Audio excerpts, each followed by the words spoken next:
I am Debbie Mercer, and I serve as Dean of the College of Education here at Kansas State University. And I'm most pleased to welcome you to our inaugural Distinguished Education Research Lecture Series. That's a mouthful, but we are very excited about the presentation that we have before us. To offer a welcome from the university, I'd like to ask Jana Fallon to join me on the stage from our University Center for Teaching and Learning. Jana. Thank you so much, but you can hold that clapping for this incredible lecturer you're fixing to hear. I met Gloria at a conference in May in Virginia. And we had breakfast together just by chance, and I was like, oh my gosh, this is an interesting woman. And she said, you know, I'm coming to K-State. And I said, you are? And she said, yes, right now, today. And I was like, oh my gosh, we're so excited about this. So Linda Thurston invited me to be part of this incredible event. And Kayanne, where are you, Kayanne? Kayanne Taylor did so much, and there are just so many people that have helped make this happen. But one reason I wanted to talk to you is there's a book signing right after, and the bookstore has all of her books, even the ones that you can't find. They found 4 copies, so we're really fortunate to have that. It's right out in front of the bookstores, so hang around, buy a book, or bring your own and get Gloria to sign. We're just thrilled you're here, and you will be happy you came.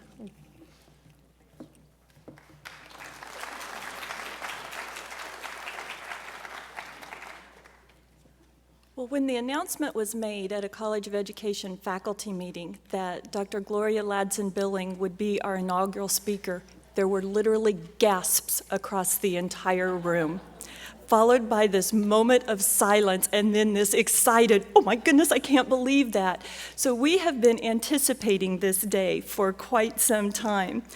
I'd like to take a moment also to recognize Associate Professor Kayanne Taylor, and Kayanne nominated Dr. Ladson-Billings for this inaugural event, and she said, Dr. Ladson-Billings is a tireless warrior in the fight for social justice, eliminating inequities, and bringing the voices of the marginalized and the underrepresented to the center of education research.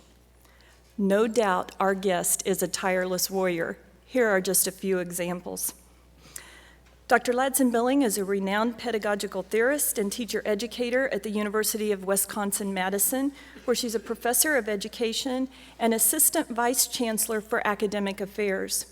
She is also the Kellner Family Chair in Urban Education and the 2002 Brock International Laureate. She's the past president of the American Education Research Association and the author of numerous research articles and books. Dr. Ladson-Billings is known for many contributions, including her groundbreaking work in the fields of culturally relevant pedagogy and critical race theory.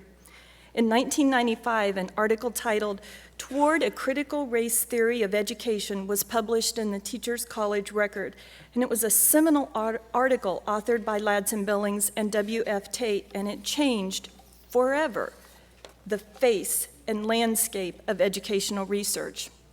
Since that watershed event, educational research continued to interrogate and bring to the forefront inequities due to race, class, gender, property rights, socioeconomic status, sexual orientation, and more, not only through CRT, but from theories that are emerging from CRT, including Asian critical race theory, Latino critical race theory, tribal critical race theory, and critical race feminism in the ongoing quest for social justice. Dr. Ladson-Billings' development of culturally relevant pedagogy in the early 90s is equally profound and provided the foundation from which other prominent educational researchers' work emerged and progressed in an effort to provide an inclusive and welcoming classroom for all students.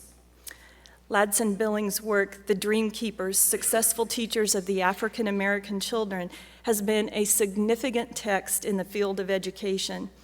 Her groundbreaking research articles such as just what is critical race theory and what's it doing in a nice field like education, are required reading around the world and right here in our own College of Education as well. Today, Ladson-Billings' address is titled, "Through a Glass Darkly, The Persistence of Race in Education Research and Scholarship." And as Jana mentioned, the bookstore has books available, and she will sign those, has been most gracious in agreeing to meet with us to do that. So, Dr. Ladson-Billings, thank you for your profound contributions to the field of education, and welcome to Kansas State University.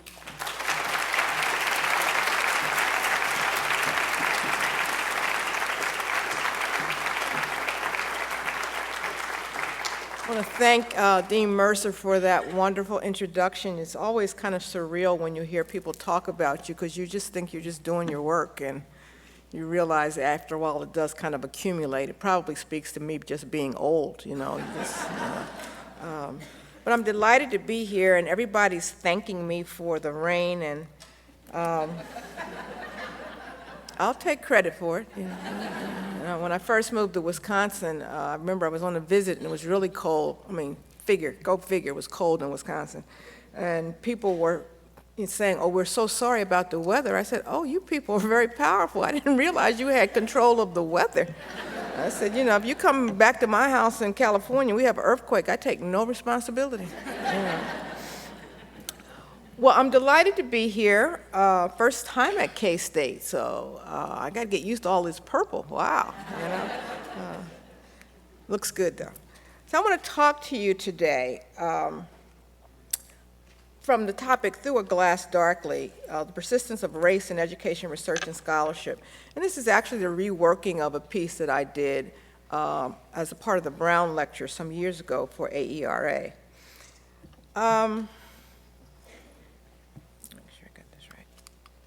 Oops. So this lecture begins with a woman. Her name is Cora Lyles Woodward. She was born in 1896 in Fairfield County, South Carolina, in a town called Blair. And Cora is the center of this lecture because of the way that race delimited her world and her possibilities, and how her racial identification underscores the way research functions to serve ongoing narratives of superiority and inferiority, or citizen versus alien, intelligent versus unintelligent, or human versus inhuman. Much of our understanding of complex societies comes from an absolute reliance on the way that the empirical accurately reflects reality. In Cora's case, the 1920 census, and I will tell you, this is a typical researcher move to put up a chart you can't read. So you have to believe what I'm telling you is true. But this is a tract from the 1920 census. Let me see if I can find her. She's right there. Okay. So in that tract, she's listed as a housewife, married to Robert P. Woodward, mother of 3, and designated by the census enumerator as a mulatto, a child of mixed race, black and white parents. 10 years later, Cora shows up on the 1930 census, and that doesn't get any better. But again, she's a housewife, right there. And now she's a mother of 7. This time, the enumerator lists her as a Negro. How did Cora's racial identity shift in 10 years? Now, the simple answer that demographers provide is that the racial categories have changed. And ever since the United States Census Bureau began asking the question, "What is your race?" the available categories have been shifting and changing, with white and black as constant, yet polar opposites. In between, there were categories like, well, let's start with the white and then the black. But in between, there were categories like Mongoloid, Indian, mulatto, octoroon, and quadroon. Those last three categories are reminiscent of the Napoleonic characterizations that emerged out of Louisiana, where, like blood quantum theories regarding Indianness, blackness is being determined according to the perceived amount of, quote, black blood that one has. Thus, a mulatto is a product of one white parent and one black parent. So think President Obama, Halle Berry, Lenny Kravitz, Mariah Carey. A quadroon has one black grandparent, and an octoroon has one black great-grandparent. The point of these classifications was to codify issues of inheritance and social status, along with maintaining a myth of white supremacy. It's interesting to note that citizens of Mexican descent were considered white, and that the basis for the famous Lemon Grove School District case, that decision rested on the notion that Mexican Americans were white, not black or American Indian. But Cora Lyles Woodward's racial identification change is not merely about the shift in federal racial classifications, for it's important to realize that Cora never fit the category of mulatto. She was not the product of a white and black union. Her mother was black, and her father was reputedly black and American Indian. However, visually, she appears to be solely African American.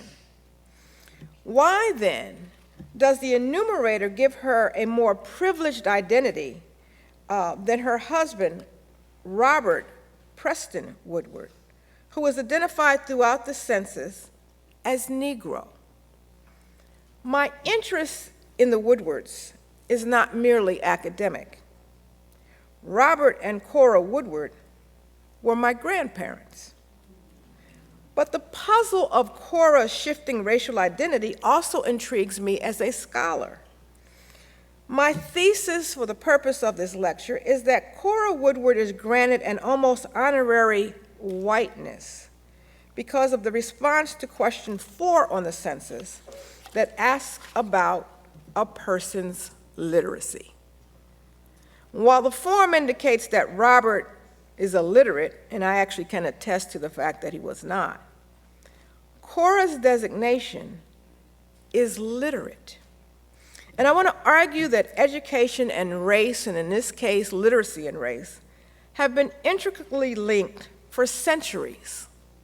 And until we begin to unpack those linkages, we will continue to struggle to make sense of how race operates in our research and in our scholarship. One early clue to the link between race and education comes when, as Anderson states, between 1800 and 1835, most of the southern states enacted legislation making it a crime to teach enslaved children to read or write. This specific policy decision places a line between literacy and freedom, between education and humanity. And this is significant because as the 19th century was coming to an end, the English mathematician Sir Francis Galton first coined the term eugenics. He wrote, "Eugenics is the study of the agencies under social control that seek to improve or impair the racial qualities of future generations, either physically or mentally." Galton's ideas were well received in the United States, and they became foundational in the fledgling social sciences. In a 1921 Good Housekeeping essay, then Vice President Calvin Coolidge wrote, "There are racial considerations too grave to be brushed aside for any sentimental reasons.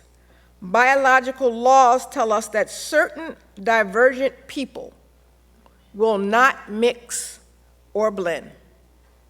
The Nordics propagate themselves successfully.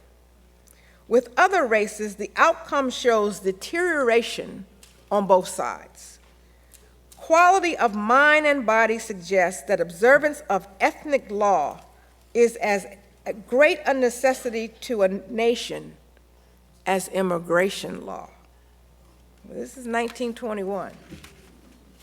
So some might argue that the sentiments like those expressed by Coolidge may have been common during the 1920s, but that there must have been a firewall that existed between that kind of nativism and racism of the culture and the science that the academy produced. Sadly, education in the social sciences did not rise above the popular beliefs regarding genetic inferiority attached to race and ethnicity. According to Selden, colleges and universities offering courses in eugenics increased from 44 in 1914 to 376 in 1928. One of education research's major figures, Lewis Terman, professor of education at Stanford University and inventor of the Stanford-Binet intelligence test, was a noted eugenicist. After serving the U.S. as a psychologist and an intelligence test administrator during World War I, Terman advocated for the use of intelligence tests in schools. After administering his tests to Spanish speakers and African Americans, Terman concluded, quote, high grade or borderline deficiency is very, very common among Spanish, Indian, and Mexican families of the Southwest, and also among Negroes. Their dullness seems to be racial, or at least inherent in the family stocks from which they come. Children of this group should be segregated into separate classes. They cannot master abstractions, but they can often be made into efficient workers. From a eugenic point of view, they constitute a grave problem because of their unusually prolific breeding. Now, I highlight Terman here for a couple of reasons. First, because he is such a fixture in the education research canon. And second, because as a Stanford University School of Education alumna, I know how much cognitive dissonance my very existence would present for him. When I was a student at Stanford, I used to always go through the Terman building. I don't care where I was going, I'd go through the Terman building. And people would say, well, why are you going to the places right over here? I said, I gotta go through this building. I was gonna walk through this building. I just gotta let this man's spirit know I'm still here. Now, we laud Terman for his longitudinal studies of giftedness that appear in a 5-volume Genetic Studies of Genius. And I have known colleagues across the academy who identify proudly as, quote, termites. But rarely do we challenge the basis on which this work rests. Clearly, no African American or Latino children were thought worthy for Terman's work. We do not discredit his sampling techniques, despite his exclusions of entire groups of eligible subjects.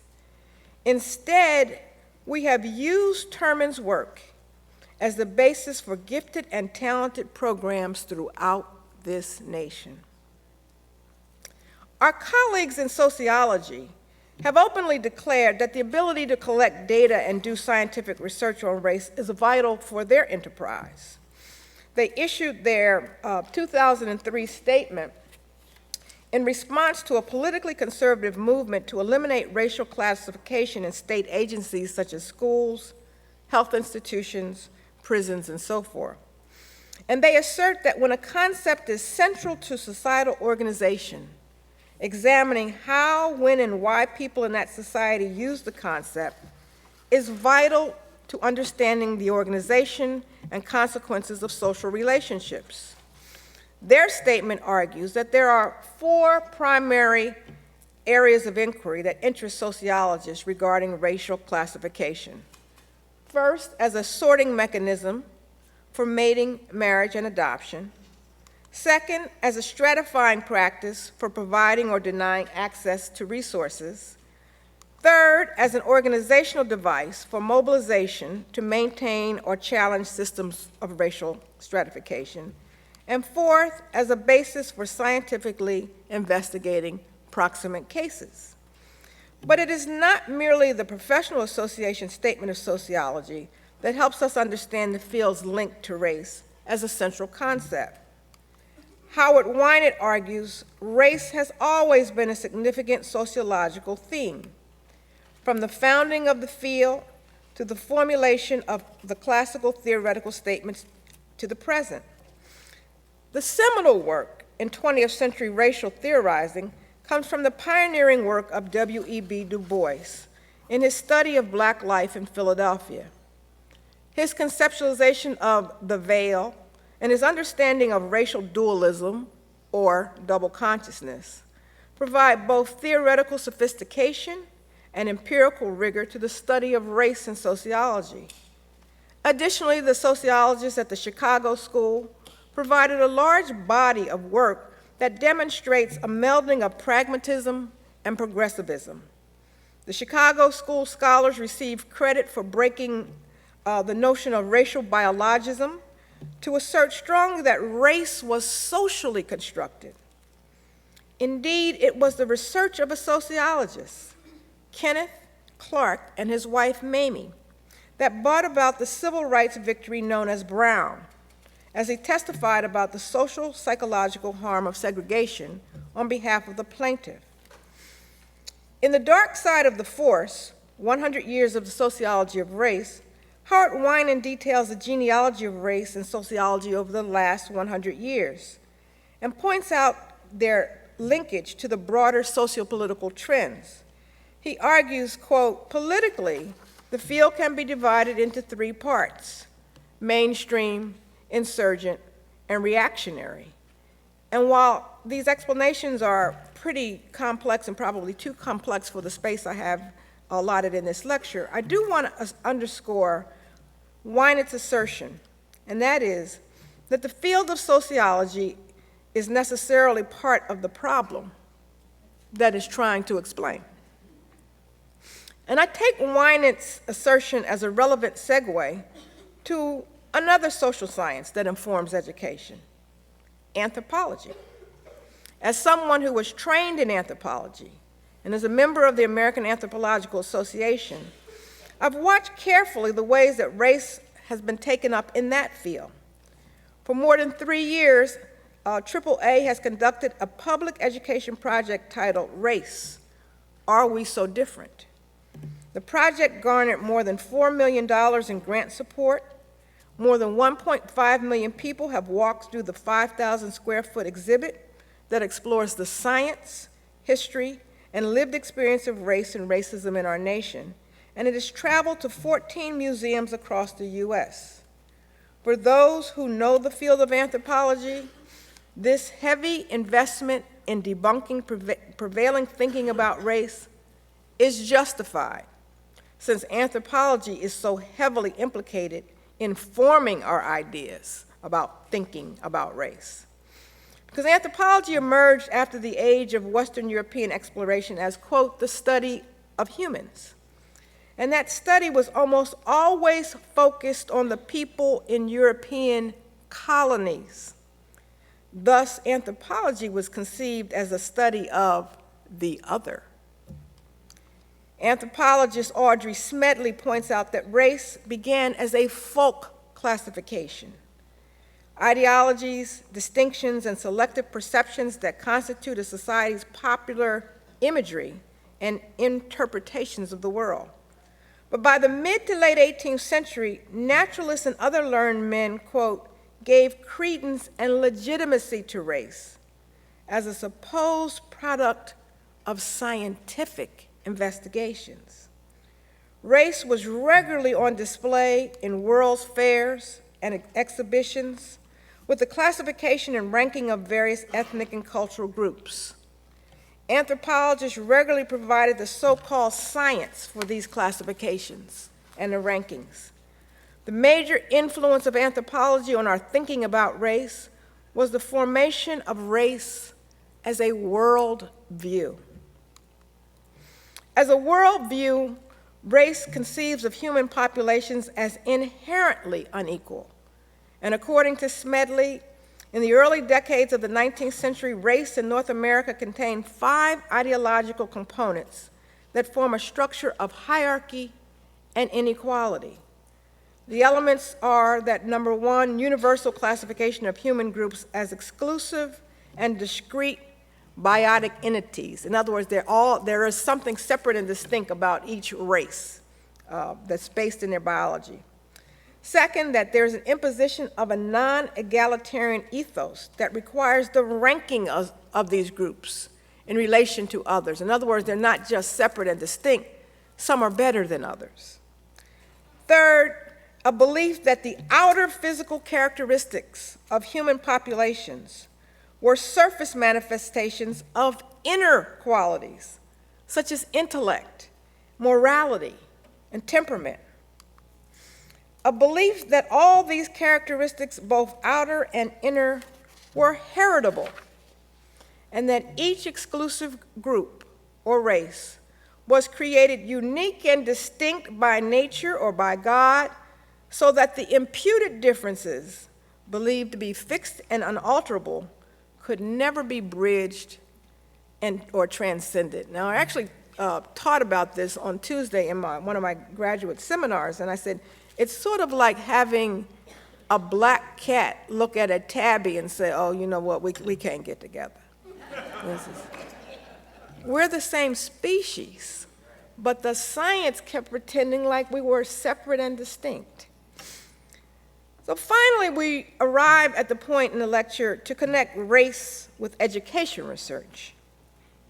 And because education is a field heavily dependent on the social science disciplines, it's logical to assume that it contains some of the shortcomings of those disciplines, particularly regarding a concept like race. Education research borrows psychology's notion of normal and exceptional individuals, sociology's notion of normal and exceptional groups, such as families and communities, as well as institutions, and anthropology's notions of culture, with implicit beliefs about the classification and rankings of groups. As a young scholar, I was deeply disturbed by the way race was dealt with in my graduate studies. The research was quick to establish categories like race, class, and gender as logical ways to consider human variation and to promote notions of superiority and inferiority within those categorical boundaries. I also found it puzzling that so many education research findings and innovations were linked to race without clear attribution of how race helped move the field. So, for example, Elizabeth Cohen's path-breaking work on status equalization led to almost everything we know about cooperative grouping in instruction. And Cohen was clear that her work was important for helping the desegregation efforts, but subsequent scholars seem to dismiss or ignore the role that race played in helping us understand classroom dynamics. Large portions of the research done on Title I of the Elementary and Secondary Act of 1965 rely on the schooling experiences of racialized groups in programs like Head Start or Follow Through or other compensatory programs. Even the beloved Sesame Street has relied heavily on the lives and day-to-day experiences of children of color. There's a page on the Georgetown University Early Childhood website describing the Sesame Street show, and it says the following, quote, devised in 1968 as a program designed to enhance school readiness in low-income and minority children, Sesame Street was the first televised series to attempt to teach an educational curriculum to its viewers. Similar model was used for the older elementary children in the Children's Television Workshops program, The Electric Company, which ran for 6 seasons. In my own dissertation, I focused on Black students' conceptualization of themselves as citizens because of an article on the National Assessment of Educational Progress, Citizenship's Objective Test, that declared that they were poorer citizens than their white counterparts. Now, I found this characterization hyperbolic, given the long history of African Americans' dedication to the nation, from fighting in every war since the American Revolution, to literally dying for the franchise. This research was the beginning of my understanding of the paradigmatic and epistemological challenges research aimed at unpacking race has to confront. Years later, as a part of my Spencer postdoctoral fellowship, I was still plagued with the paradigmatic issue. Since much of the literature is fixated on failure and what is wrong with African American and other students of color, I had the temerity and unmitigated gall to ask, what is right with African American students? And what happens in those classrooms where teachers are successful with them? The first roadblock that I encountered was that almost all of the education research literature on African American students was organized around failure. I sat before a computer terminal and entered the search terms Black education and African American education. And within 2 clicks of the computer, I saw the cross references: C, culturally deprived; C, culturally deficient. Our entire field was resting on a deficit paradigm that makes it difficult to uncouple the work we want to do from the centuries of work handed down from ideological positions that emerge from constitutive disciplines that insist on the inferiority of entire groups of people. So I had to begin with the help of I had to begin without the help of conventional education research literature and begin to reach for what I would call existence proofs as the evidentiary basis on which to make claims of African American excellence and success.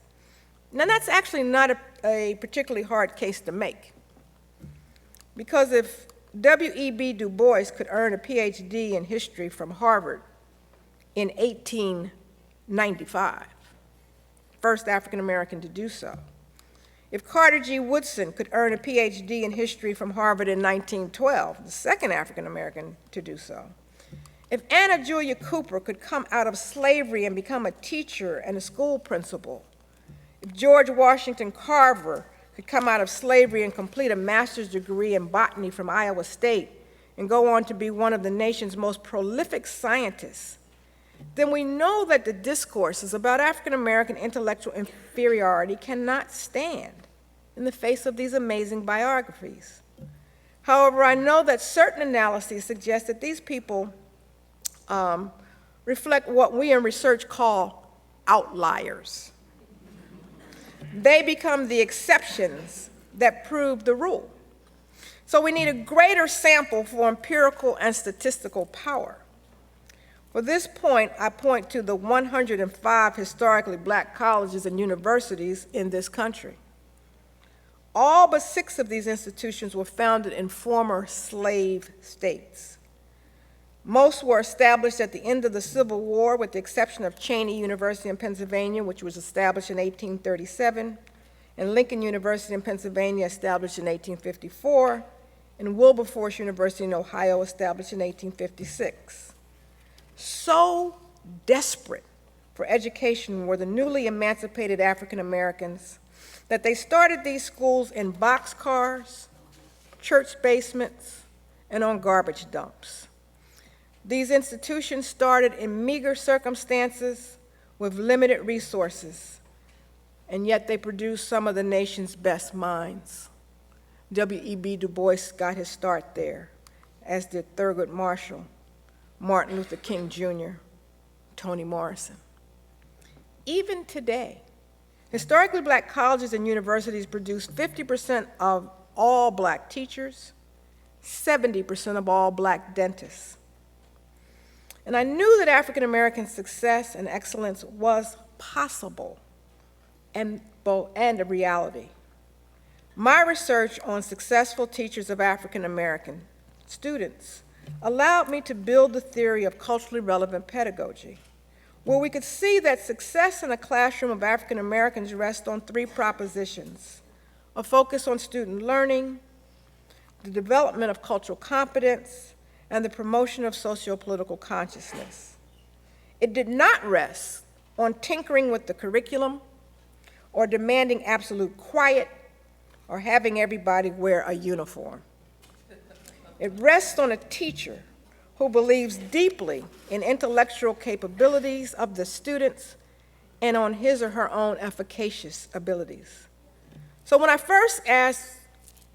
was first asked why African American students and success, I immediately responded, why not? If we can improve the system for what the Bible calls the least of these, it seems reasonable that it will provide us a way to improve it for all others. Interesting, this question of why African Americans has never come up among my colleagues in Sweden, Japan, the UK, or Brazil. They are only interested in the portability of the theory for struggling students in their own countries. As my work on culturally relevant pedagogy was starting to get some recognition, I found myself grappling with a new theoretical issue that was more likely to bring less sanguine responses: critical race theory. Title of this talk is, sorry, I meant to put that up first. But the title of this talk is Through a Glass Darkly: The Persistence of Race in Education Research. And I chose the title because I believe that much of what we do in education research regarding race is cloudy and imprecise.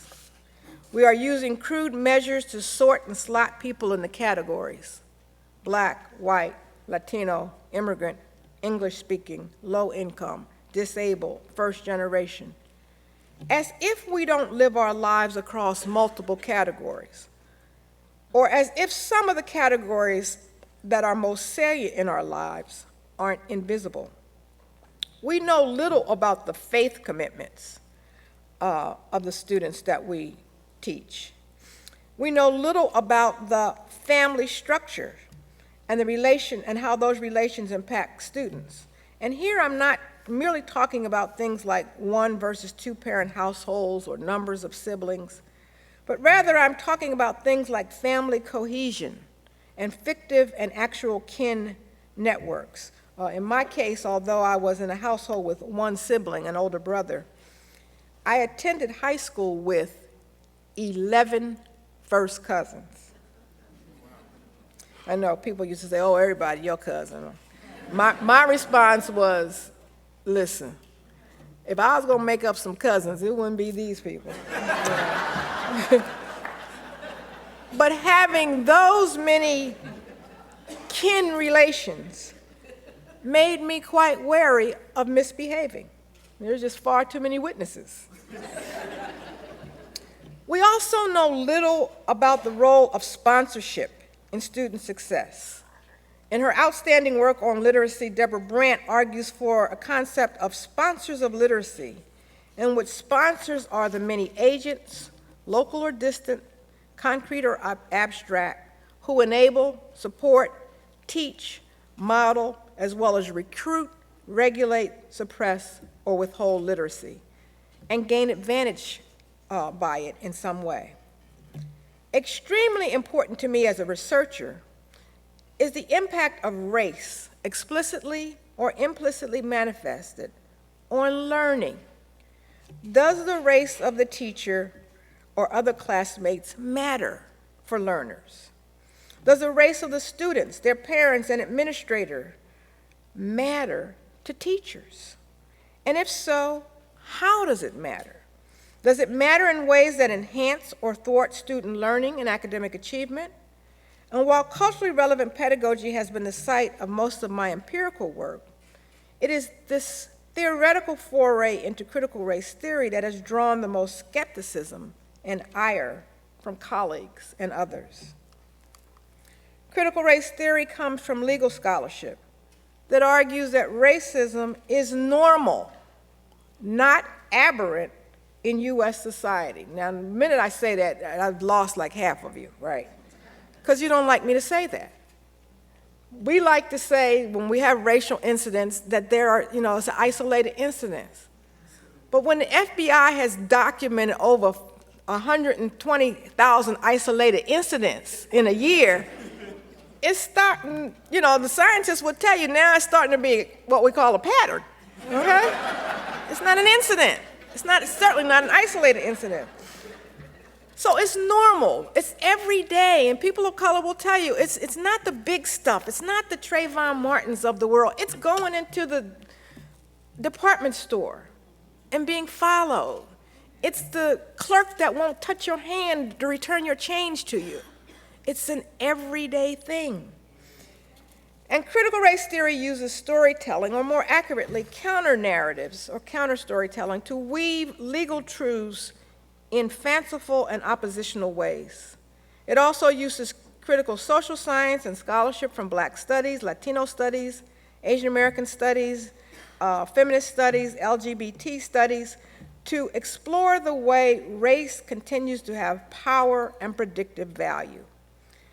One of the hallmarks of critical race theory work is the chronicle. And here, the scholar tells a tale, a moral story or parable, to illustrate a deeper truth. All critical race theory chronicles are based on actual events or legal cases. And so the one I've constructed and will share with you follows that pattern. So as I close, I want to leave you with the chronicle of the best Black students. Barry and Bonnie Black were an African-American couple who had dreams and aspirations. They were going somewhere. During the first years of their marriage, they scrimped and saved so that they could buy a lovely old home in the city's historic district. On the day they moved in, they had to pinch themselves as they walked through the home filled with original fireplaces and stately hardwoods. As they made it to the third-floor attic area, they discovered that the previous owners had left behind some of their possessions.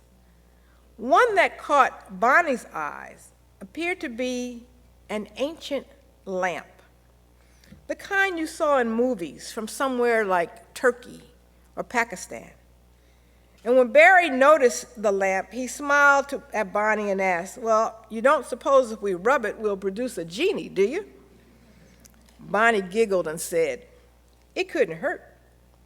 Barry picked up the lamp and began to rub. "Let's see, I think I'll ask to get this big mortgage paid off." And no sooner than the words left his mouth, a cloud of smoke came, and indeed a genie appeared. "Your wish is my command," bellowed the genie. Barry and Bonnie grabbed each other and stood with their mouths agape. "What in the world?" started Bonnie. Come on, I don't have all day," replied the genie. "Let's hear your wish." Barry seemed to compose himself and said, "Wish? I thought we were supposed to get 3 wishes." "You people watch too many movies. We're in the middle of a recession. You get 1 wish," replied their ephemeral guest. Barry and Bonnie looked at each other for what seemed an eternity, and then in unison they said, "We'd like to have the best Black children." Sure enough, when the couple's first baby, Bonita, was born, she looked like the best Black child. She was beautiful, alert, and in perfect health. And as the years progressed, the couple had 2 additional children. And while they did not get 3 wishes, it appeared that they got the 3 best Black children ever. Barry and Bonnie delighted in raising Bonita, Barack, and Belinda, their best Black children. By the time that Bonita arrived at George Washington Community High School, she'd proven herself to be a model student. She excelled in the classroom and in the arts, and although she was the only African American in the school, She was well-liked and a stellar student. In her senior year, Benita was taking all advanced placement courses and was the first violinist in the school symphony orchestra. When the grade chairman calculated the grades, it was apparent that Benita was a class valedictorian. Barry and Bonnie gushed with pride and said to each other, "We do have the best black children." A few days before graduation, the principal summoned Benita to the office. She felt certain he wanted to give her some special congratulatory words. However, once in the office, the principal informed Benita that the school was going to, quote, go in a different direction this year and have co-valedictorians. "I don't understand," Benita remarked. "I was clearly the best student in the graduating class." "I know," smiled the principal, "but we just thought it would be fair to be a bit more inclusive." Although puzzled about what happened with Benita and the valedictory address, the blacks knew that their son Barack would have an amazing high school career. The moment Barack set foot in Washington High, he was a star. He was a brilliant student with drop-dead good looks and amazing athletic ability. Barack was captain of both the debate team and the football team. In his senior year, he ran for homecoming king, and to no one's surprise, he won handily. Barack was elated about this honor, and he would lead the homecoming parade by riding in a sleek convertible seated beside a beautiful homecoming queen. Would it be Stacy, the cheerleader, or Lizzie, the beautiful brainiac in his physics class? Either way, he'd be looking good as he led the parade, led his team to victory, and received the accolades of his classmates at the big homecoming dance. The only thing better than this would be getting into Stanford, where he could excel in engineering and on the football field. 2 days before the big homecoming festivities, Barack received a summons to the principal's office. Like his sister before him, he assumed the call was to commend him for his excellence. However, once again, one of the best black children would hear disappointing news. "Congratulations, son," the principal began. "I'm sure your parents are quite proud of you." "Yes, sir, they are," responded Barack. "Well, we here at Washington High are also proud. However, we're going to make a little change in the homecoming parade and the dance this year. You'll be our king, but there won't be a homecoming queen." "Why not?" exclaimed Barack. "Did the homecoming queen get ill? Can't the first runner-up take her place?" No. I don't think that's going to happen, son," the principal replied. "You know, you're a big, handsome guy, and you're going to look great sitting in that car. In fact, you get to choose what you want to wear. So instead of having to coordinate with some girl, you could wear a tuxedo, you could go casual, or hey, you could wear your football jersey. Since you'll be starring in the game after the parade, that's going to be something special." When Barack told his parents what happened, they looked at each other knowingly and sighed a huge sigh. "Here we go again," Barry remarked. When time came for Barry and Bonnie to send their third best black child, Belinda, to George Washington Community High, Bonnie told Barry she had another idea in mind. "I was thinking, dear, what if we sent Belinda to Carver High School, where we attended?" "George Washington, Carver High?" Barry questioned. "Yeah, we know Belinda is exceptionally smart like our other two children, artistically gifted like Benita, and athletically exceptional like Barack. Belinda will excel no matter where she goes, and we can ensure that she has enough enrichment opportunities to make up for any possible shortcomings at the school. At least we will not have to see another disappointed kid when her excellence rises above all others." "You may have a point," Barry replied. "We could give it a try, and if things don't seem to be working, she can always transfer back here to George Washington Community High." Belinda was surprised when her parents enrolled her in Carver High, but within a few weeks she was among the most popular kids at the school. Her phone was constantly ringing, She had more dates than she could keep up with. She was captain of the debate team, head cheerleader during football season, starting point guard on the girls' basketball team, and class president. By the time that she had completed 4 years at Carver, Belinda had held every major office in the school and student government. She had scores of friends and was much loved by the teachers and administrators. She loved going to school, and her 4.0 grade point average made her a shoo-in for valedictorian and the university of her choice. In spring, when the colleges and universities began setting out their admissions decisions, the Black family's mailbox was inundated with acceptances. However, Belinda's first choice, the state's elite public university, sent a very thin envelope with a letter that began, "We regret to inform you." Barry and Bonnie could not believe it. Why on earth would the state university reject her? Her profile was stellar. What could have happened? And determined not to have another disappointed best Black child, Barry and Bonnie contacted Elite State University to see if there had been a mistake. They learned that although Belinda had a fantastic profile, her 4.0 grade point average was eclipsed by the better than 4.0 averages of her white counterparts. George Washington Carver High did not offer any advanced placement courses to allow Belinda to build a GPA that was greater than 4.0. So despite raising 3 of the best Black children, Barry and Bonnie could not shield their children from the endemic racism that was part of the society. They tried playing by the rules, and that did not work. They tried an alternative strategy, and that did not work. Their children, like millions of Black and brown children, had to learn the gritty reality. Despite how hard we try, race still matters. However, in addition to the salience of race, I want to underscore the reality that all parents send their best children to school, regardless of their race, their ethnicity, their gender, their sexuality, their language, their immigrant status, or ability. They don't have a set of spare, better children tucked away in a china closet. The children who walk through the doors of the nation's schools are the best Black, brown, yellow, red, and white children we have.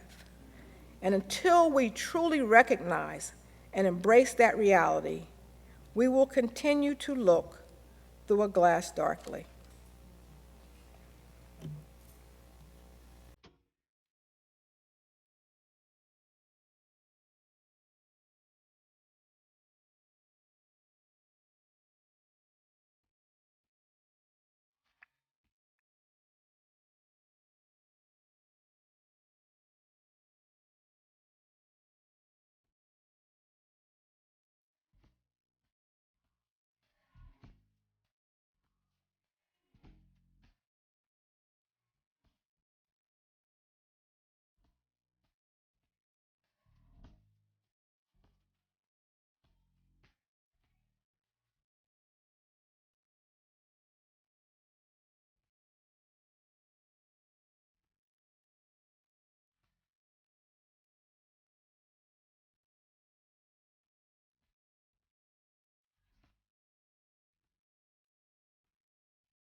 Thank you.